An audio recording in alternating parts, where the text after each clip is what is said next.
Part Second, which shall be told how Robin Hood turned butcher, and how he revenged himself upon the sheriff.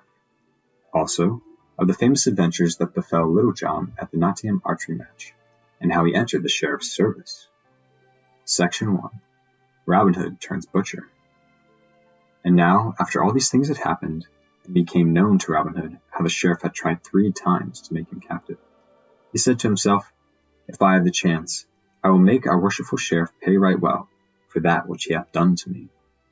Maybe I may bring him some time to Sherwood Forest, and have him to a right merry feast with us." For when Robin Hood caught a baron, or a squire, or a fat abbot, or bishop, he brought them to the greenwood tree, and feasted them before he lightened their purses.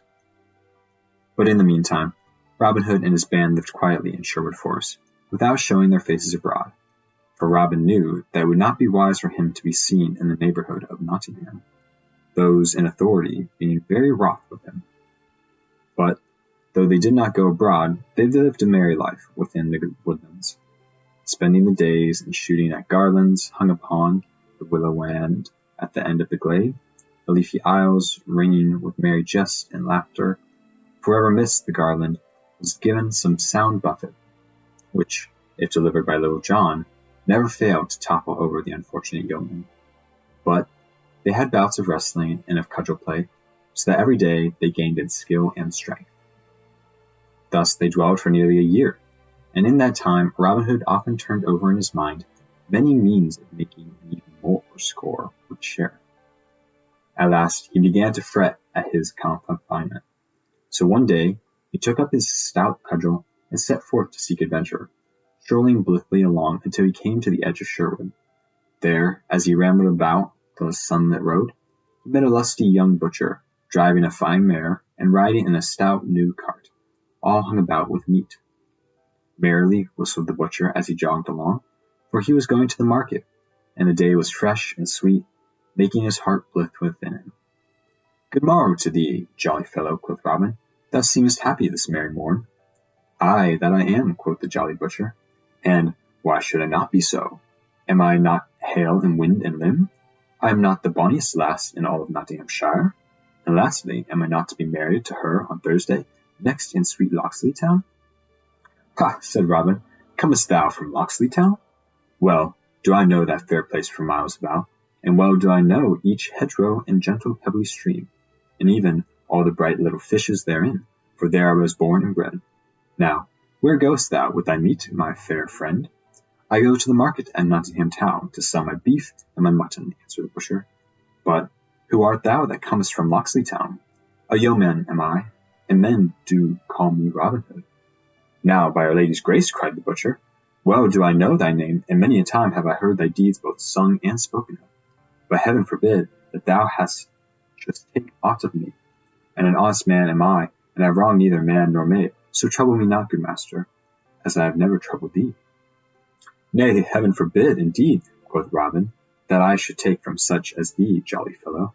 Not so much as 1 farthing would I take from thee, for I love a fair Saxon face like thine right well, more especially when it cometh from Locksley Town, and most especially when the man that oweth it to marry a bonny lass on Thursday next. But, come, tell me for what price thou wilt sell me all thy meat and thy horse and cart." "At 4 marks do I value meat, cart, and mare," quoth the butcher. "But if I do not sell all my meat, I will not have 4 marks in value." Then Robin Hood plucked the purse from his girdle, and quoth he, "Here in this purse are 6 marks. Now, I would fain to be a butcher for the day, and sell my meat in Nottingham Town. Wilt thou close a bargain with me, and take 6 marks for thine outfit?" "Now may the blessings of all the saints fall on thine honest head," cried the butcher right joyfully, as he leaped down from his cart and took the purse that Robin held out to him. "Nay," quoth Robin, laughing loudly, "many do like me, and wish me well, but few call me honest. Now get thee gone back to thy lass, and give her a sweet kiss from me." So saying, he donned the butcher's apron and climbed into the cart. He took the reins in his hand and drove off through the forest to Nottingham Town. When he came to Nottingham, he entered that part of the market where butchers stood, and took up his inn in the best place he could find. Next he opened his stall and spread his meat upon the bench, then, taking his cleaver and steel, and clattering them together, he told loudly in merry tones, "Now come, ye lasses and ye dames, and buy your meat from me. For 3 pennies worth of meat I sell, for the charge of 1 penny. Lamb have I that hath fed upon nuts, for the dainty dame's pie, and the violet sweet and the daffodil that groweth fair stream beside. And beef have I from the heathy woods, and mutton from dales all green, and veal as white as a maiden's brow, with its mother milk I ween. Then come, ye lasses and ye dames, come buy your meat from me. For 3 pennies worth of meat I sell, for the charge of 1 penny." Thus he sang blithely, while all who stood near listened amazingly. Then, when he had finished, he clattered the steel and cleaver still more loudly, shouting lustfully, "Now, who will buy? Who will buy? 4 prices fixed have I. 3 pennies worth of meat I sell to a fat friar or priest for 6 pence, for I want not their custom. Stout aldermen I charge 3 pence, for it doth not matter to me whence they buy or not. To buxom dames I sell 3 pennies worth of meat for 1 penny, for I like their custom well. But to the bonny lass that hath a liking for a good tight butcher I charge not but 1 fair kiss, for I like her custom the best of all." Then all began to stare and wonder, and the crowd around, laughing, for never as such selling heard all in Nottingham town. But when they came to buy, they found it as he had said, for he hath good wife or dame as much meat for 1 penny as they could buy elsewhere for 3, and when a widow or a poor woman came to him, he gave her fresh for nothing. But when a merry lass came and gave him a kiss, he charged not 1 penny for his meat. And many such came to his stall, for his eyes were as blue as the skies of June, and he laughed merrily, giving to each full measure. Thus he sold his meat so fast that no butcher that stood near him could sell anything.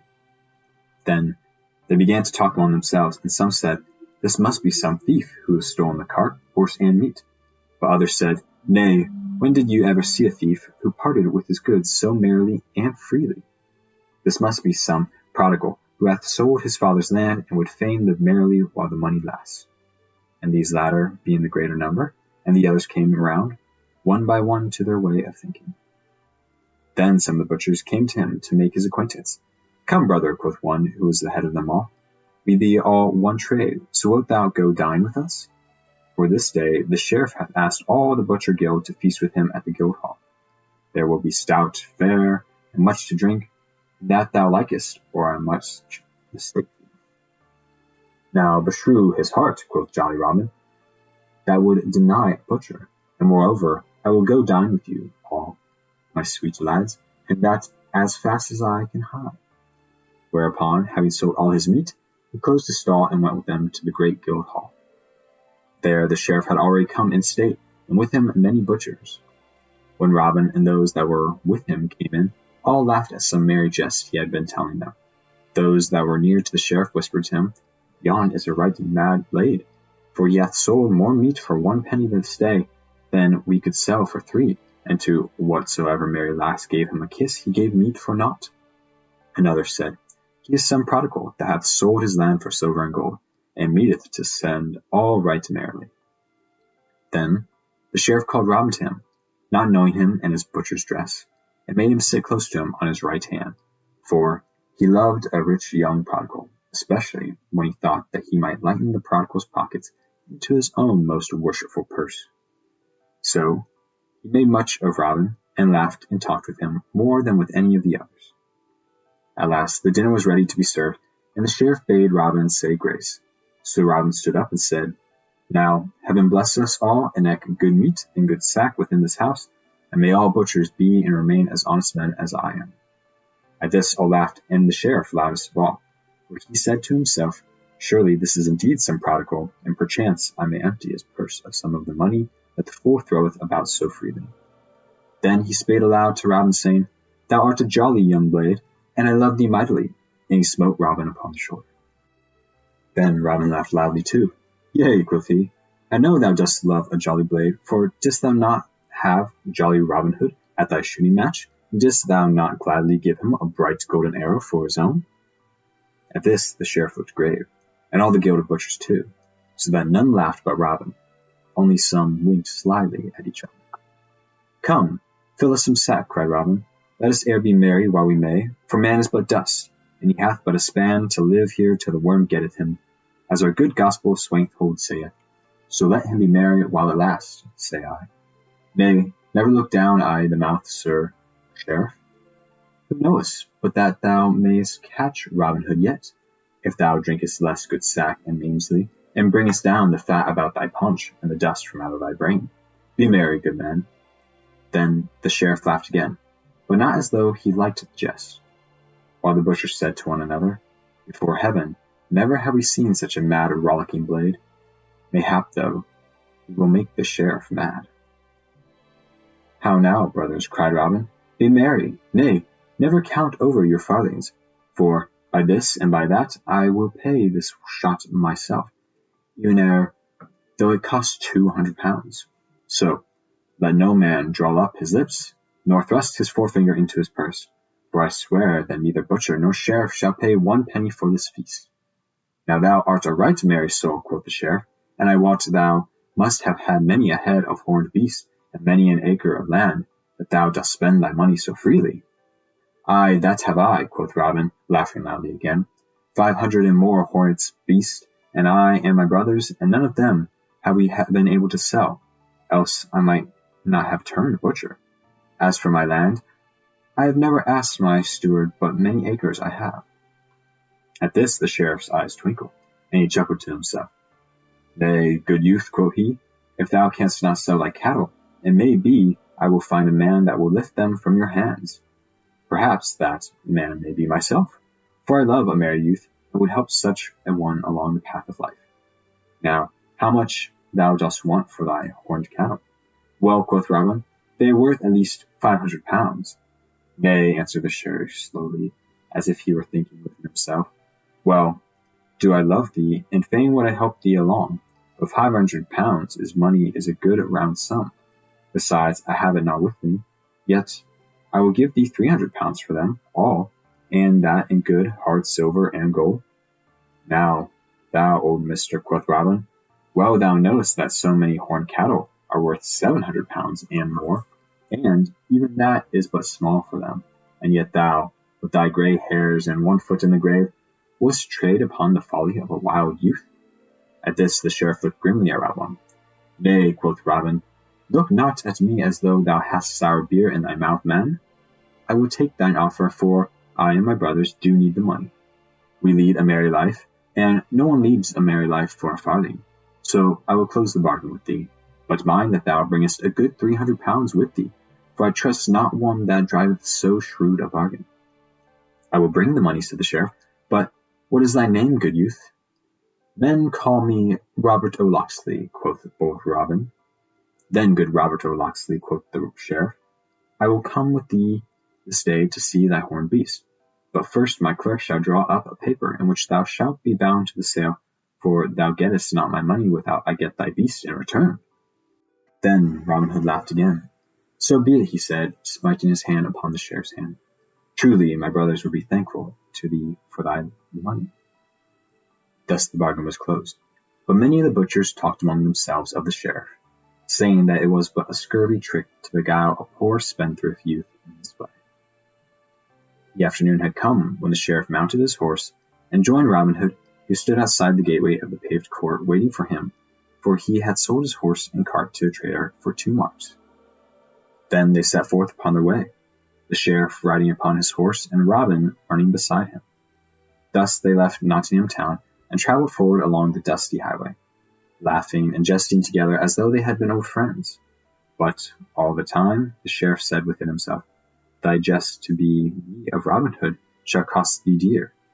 Good fellow, even 400 pounds, that fool, for he thought he would make at least that much by his bargain.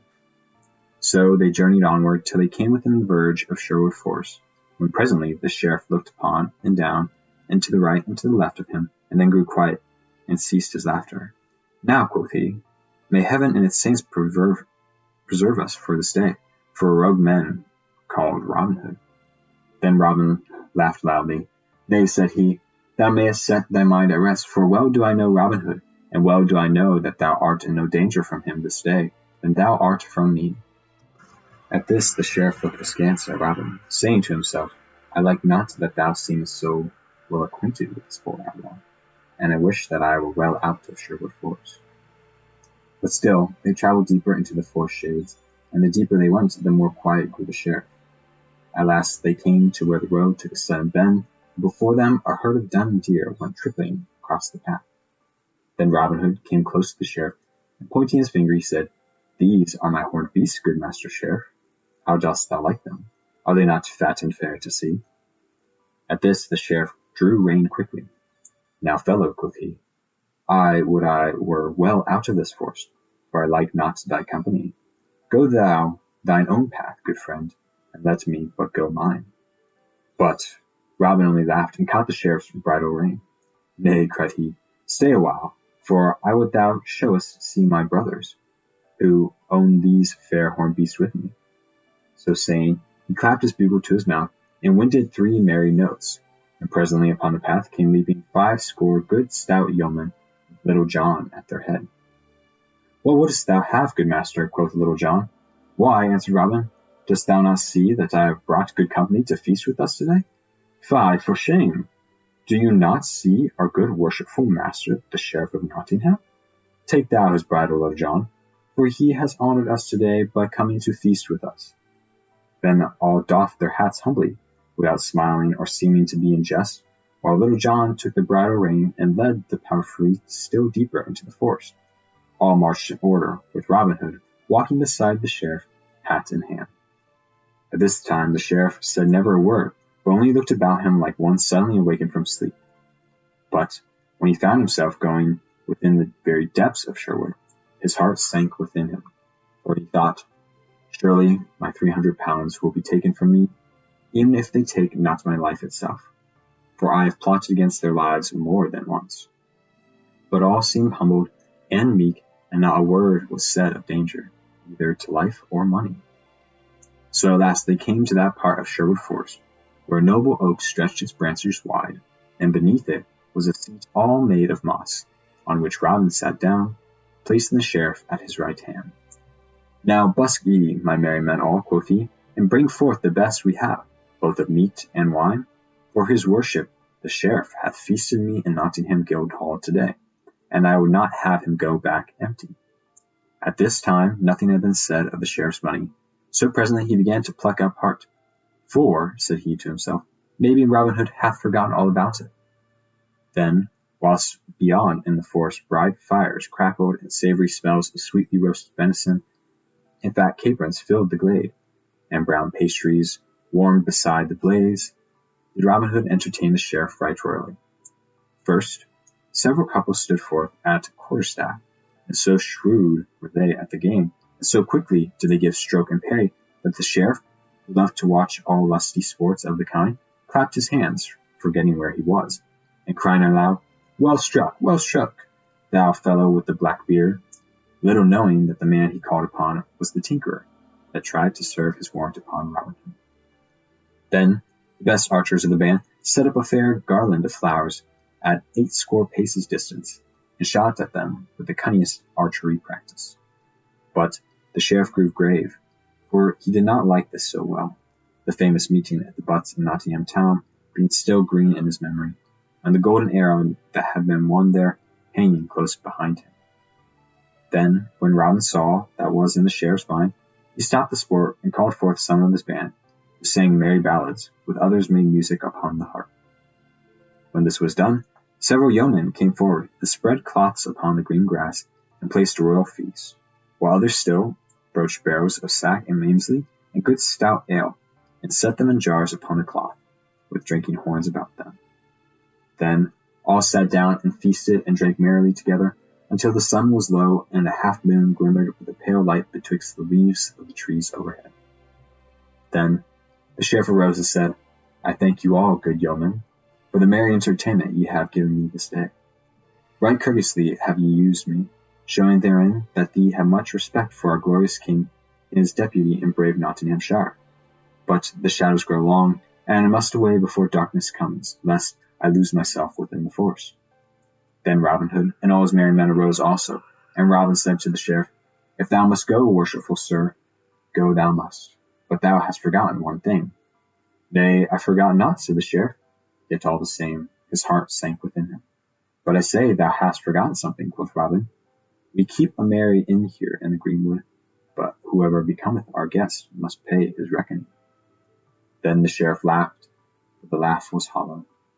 "Well, jolly boys," quoth he, "we have had a merry time together today, and even if ye had not asked me, I would have given you a score of pounds for the sweet entertainment I have had." "Nay," quoth Robin seriously, "it would ill beseem us to treat your worship so meanly. By my faith, sheriff, sir, I would be ashamed to show my face if I did not reckon the king's deputy at 300 pounds. Is it not so, my merry men all?" "Then I," cried all in a loud voice. "300 devils," roared the sheriff. "Think ye that your beggary feast was worth 3 pounds, let alone 300?